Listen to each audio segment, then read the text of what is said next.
Hay una pregunta casi maldita en el ciclismo profesional de máximo nivel que tarde o temprano termina persiguiendo a todos los grandes talentos que aparecen en el panorama internacional. No importa si hablamos de Tadej Pogačar, de Remco Evenepoel, de Jonas Vingegaard, de Juan Ayuso, o de cualquier corredor que haya demostrado desde muy joven tener las condiciones físicas y mentales para pelear por la clasificación general de una gran carrera de 3 semanas. Llega un momento inevitable en el que el debate entre los aficionados, los periodistas y los analistas deja de ser si ese ciclista tiene realmente el talento necesario para convertirse en un campeón y pasa a transformarse en un dilema mucho más incómodo y complejo de resolver. ¿Podrá convertirse en el líder absoluto dentro del equipo en el que está militando o llegará un día en el que tendrá que armar las maletas, rescindir un contrato y buscar su propio camino como jefe de filas indiscutible en otra parte?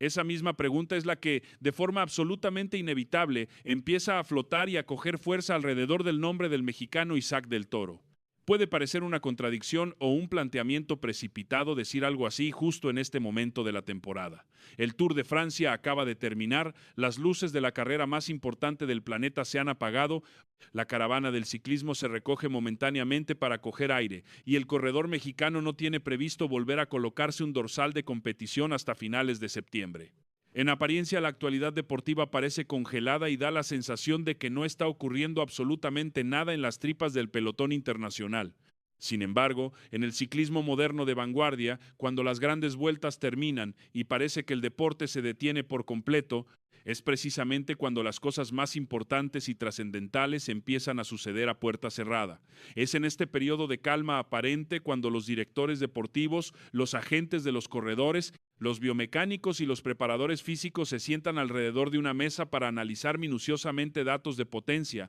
revisar el rendimiento de toda la plantilla y, sobre todo, comenzar a diseñar la estrategia deportiva e institucional de los próximos 3 o 4 años. Y es justamente ahí donde se empieza a incubar un dilema de gestión de talento que la directiva del UAE Team Emirates no tenía sobre la mesa hace tan solo 2 o 3 temporadas, pero que ahora empieza a hacerse cada vez más evidente y complejo dentro de su organigrama. ¿Qué haces como equipo cuando acumulas en tus filas a demasiados corredores con la capacidad objetiva y el motor físico para aspirar a las mismas cotas en las carreras más importantes del planeta? Durante muchísimos años, la respuesta a esa ecuación dentro de la formación emiratí era ridículamente sencilla y no admitía ningún tipo de discusión interna. Todo el universo del equipo, desde el primer mecánico hasta el máximo responsable presupuestario, giraba de forma matemática y absoluta alrededor de Tadej Pogačar. El astro esloveno era y sigue siendo la piedra angular y el sol sobre el que orbita todo el proyecto. Si en el calendario aparecía marcado el Tour de Francia, un Giro de Italia o un monumento de máxima exigencia, la plantilla completa, las concentraciones en altura, la logística, el material y la táctica en carrera se diseñaban de forma exclusiva para maximizar las opciones de victoria del esloveno. Nadie cuestionaba ese liderazgo ni por una fracción de segundo, entre otras cosas porque los resultados deportivos hablaban por sí solos y la brecha de rendimiento entre Pogačar y el resto de los mortales no dejaba el más mínimo margen para la especulación o el debate interno. Sin embargo, el ciclismo profesional evoluciona hoy en día a una velocidad vertiginosa. Los jóvenes ciclistas que aterrizan en la categoría World Tour ya no necesitan el tradicional periodo de adaptación de 4 o 5 temporadas para aprender el oficio y rendir al máximo nivel competitivo. Las nuevas generaciones llegan a la élite con una preparación científica perfecta desde las categorías inferiores, manejan cifras de vatios por kilogramo inéditas para su edad, digieren la nutrición de alta intensidad con una precisión milimétrica y muestran una madurez táctica en carrera que les permite exigir galones de responsabilidad casi desde su primer año como profesionales. Isaac del Toro es la máxima expresión y el ejemplo perfecto de esta nueva estirpe de ciclistas que no entienden de jerarquías tradicionales ni de tiempos de espera. Desde el primer día en el que el corredor mexicano firmó su vinculación con la estructura del UAE Team Emirates, la dirección deportiva trazó un plan de desarrollo supuestamente claro y pausado. Era una estrategia basada en la paciencia, en la protección mediática y en el objetivo prioritario de no cargar sobre sus hombros una presión mediática desmedida antes de tiempo. Querían que el talento de Ensenada aprendiera a moverse en las entrañas del pelotón europeo, acumulara kilómetros de calidad en carreras de un día y pruebas de una semana, y entendiera la exigencia del máximo nivel sin la obligación angustiosa de tener que ofrecer resultados inmediatos o asumir galones de capitán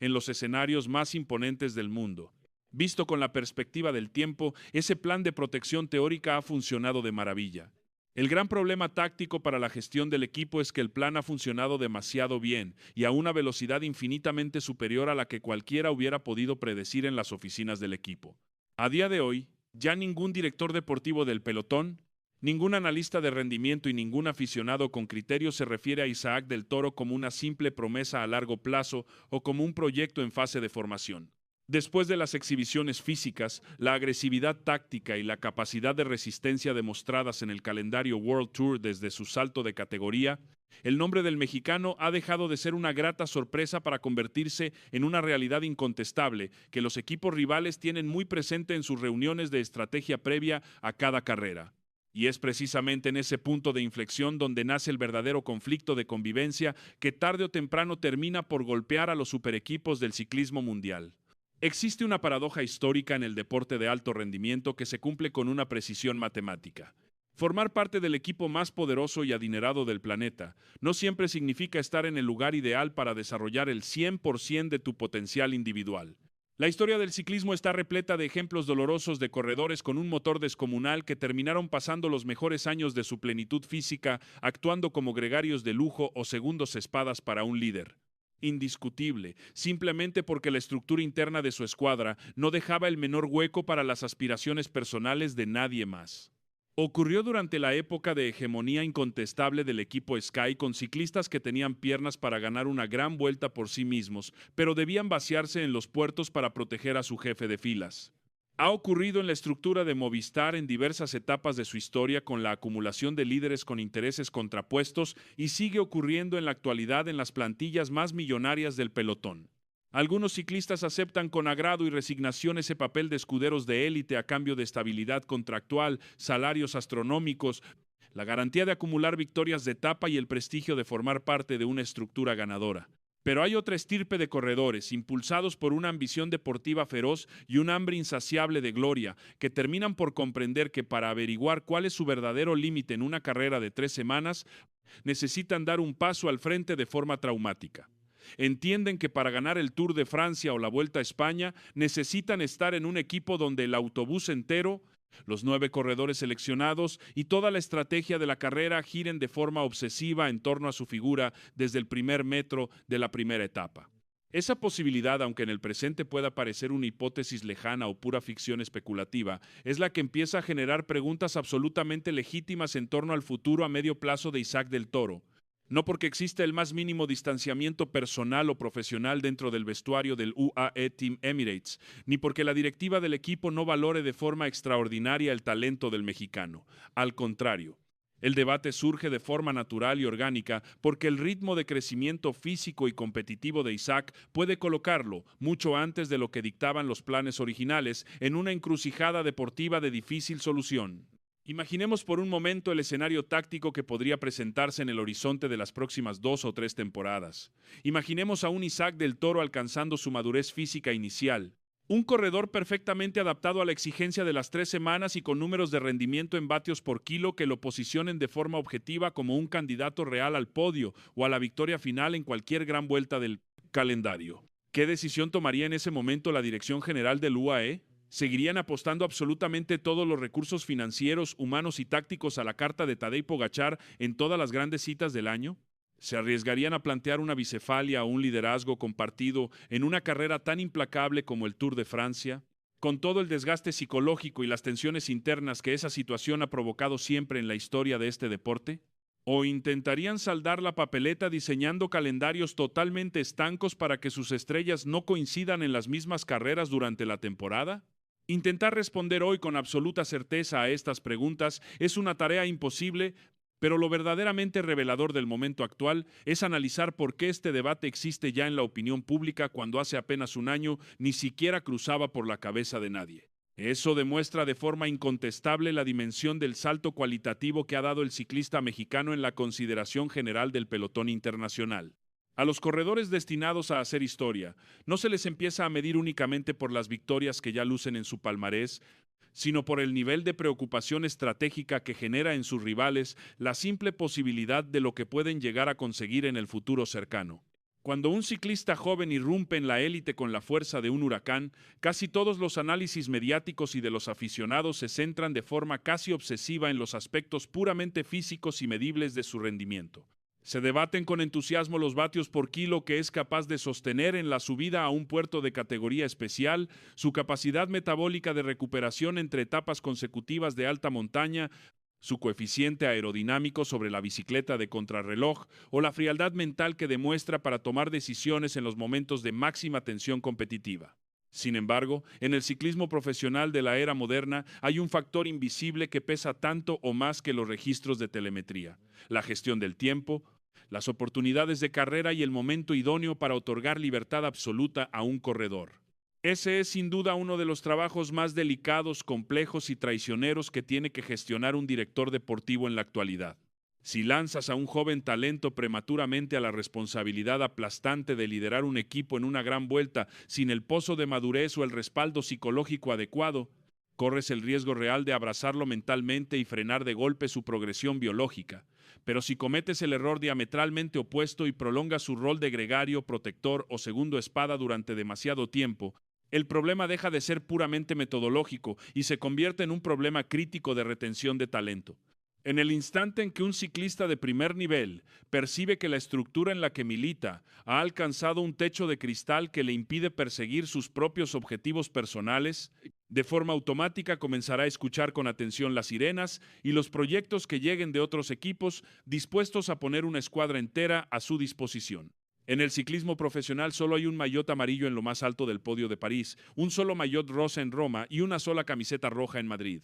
Las grandes estructuras del World Tour pueden intentar suavizar las ambiciones individuales repartiendo galones de capitanía en pruebas de una semana durante la primavera o en clásicas de menor impacto mediático, pero cuando llega la hora de la verdad y arranca una gran vuelta de 3 semanas, la diplomacia se termina. Todas las estrategias, el trabajo abnegado de los compañeros en el llano, los habituallamientos, la protección contra el viento y las decisiones del coche del director tienen que estar enfocadas en una sola dirección y en un solo hombre. La convivencia prolongada entre dos ciclistas con el nivel y la ambición de ganar la misma carrera es uno de los ejercicios de equilibrismo más difíciles de mantener en el tiempo en toda la industria del deporte profesional. Por todas estas razones, la fase en la que se encuentra actualmente la carrera de Isaac del Toro resulta sencillamente apasionante para cualquier observador del ciclismo. El mexicano habita todavía en esa ventana de tiempo privilegiada, aunque sumamente efímera, en la que no sobre sus hombros la obligación histórica de ganar cada fin de semana. Ha tenido la oportunidad de aprender los secretos del profesionalismo compitiendo al lado de los mejores corredores de la época, acumulando miles de kilómetros de experiencia en las pruebas más exigentes de Europa y absorbiendo la cultura ganadora de una estructura diseñada específicamente para dominar el ciclismo global. Sin embargo, ese periodo de aprendizaje protegido tiene una fecha de caducidad inevitable por la propia naturaleza competitiva de los deportistas tocados por una varita mágica. Llega un momento en el que el aprendizaje deja de alimentarse de lo que ves hacer a tus jefes de filas y pasa a exigirte probarte a ti mismo en primera persona. Todo corredor que lleva grabada en su mentalidad la huella de un campeón necesita responder tarde o temprano a la pregunta crucial: ¿qué soy capaz de hacer cuando la carrera entra en su fase decisiva? La señal de televisión conecta con todo el mundo y sé que el trabajo de 8 compañeros depende exclusivamente del gas que me quede en las piernas. Esa sensación de vértigo, esa presión aplastante y esa responsabilidad histórica jamás se pueden experimentar mientras tu cometido principal sea guardar el aire o hacer el último relevo para proteger la rueda de otro líder. El cierre de esta edición del Tour de Francia no es simplemente una fecha más en el calendario deportivo. Marca el fin de la infancia competitiva de Isaac del Toro y el inicio de una fase infinitamente más exigente. A partir de la próxima temporada, cada vez que el corredor de Ensenada se prenda un dorsal en el maillot, los ojos del planeta ciclista van a posarse sobre él con un rasero completamente diferente. Las expectativas de los aficionados en México, la presión de la prensa especializada internacional y las exigencias de la propia cúpula de su equipo han cambiado drásticamente de escala. Ya no bastará con completar actuaciones destacadas, dejarse ver en las escapadas o echar una mano a sus capitanes en momentos puntuales.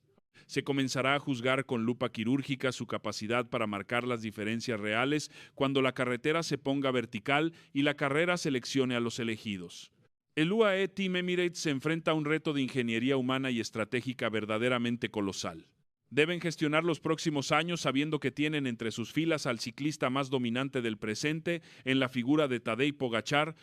pero manteniendo al mismo tiempo motivado y con horizontes claros al corredor que está llamado a ser una de las referencias absolutas de la próxima década. Administrar esos dos egos, encajar sus calendarios sin que ninguno sienta que está sacrificando sus mejores años y asegurar que el talento mexicano encuentre los estímulos deportivos suficientes para renovar su compromiso sin buscar aire fresco fuera, va a ser una de las novelas más interesantes de analizar en los despachos del World Tour a medio plazo. La trayectoria deportiva de los ciclistas que terminan por definir una época en este deporte no se escribe únicamente a base de vatios en las subidas. Ataques espectaculares a decenas de kilómetros de meta o victorias memorables sobre la línea de llegada. Se construye también en la toma de decisiones estratégicas en los momentos clave,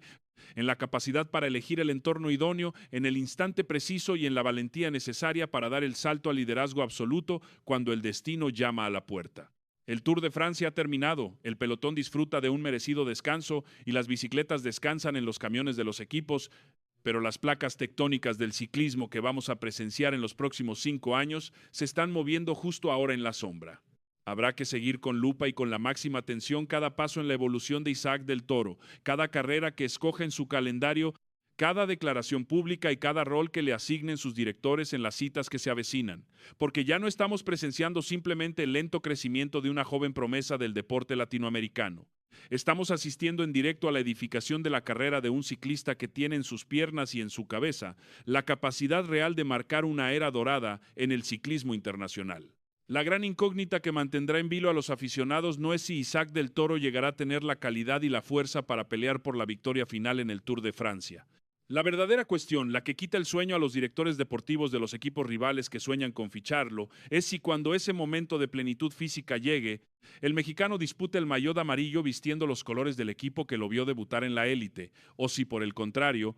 habrá tenido que tomar la decisión más difícil de su vida deportiva para buscar su propia capitanía en otra estructura y poder escribir así su propia leyenda sin sombras, sin peajes y sin ataduras. Por eso, la reflexión que queda flotando en el ambiente no se responde con clasificaciones ni con estadísticas inmediatas. La respuesta se irá construyendo paso a paso en las próximas temporadas. Y ahora te pido a ti que te mojes y me dejes tu opinión en los comentarios. Si dentro de 2 o 3 años Isaac del Toro alcanza el nivel físico real para pelear por la victoria en el Tour de Francia, ¿crees que el UAE será capaz de darle el espacio y el liderazgo que necesita para conseguirlo? ¿O llegará un día en el que el mexicano tendrá que armar las maletas e irse a otro equipo para no ser para siempre el eterno número 2 a la sombra de Tadej Pogačar? Déjame tu punto de vista abajo, suscríbete para no perderte el análisis de las próximas carreras y nos vemos en el siguiente video.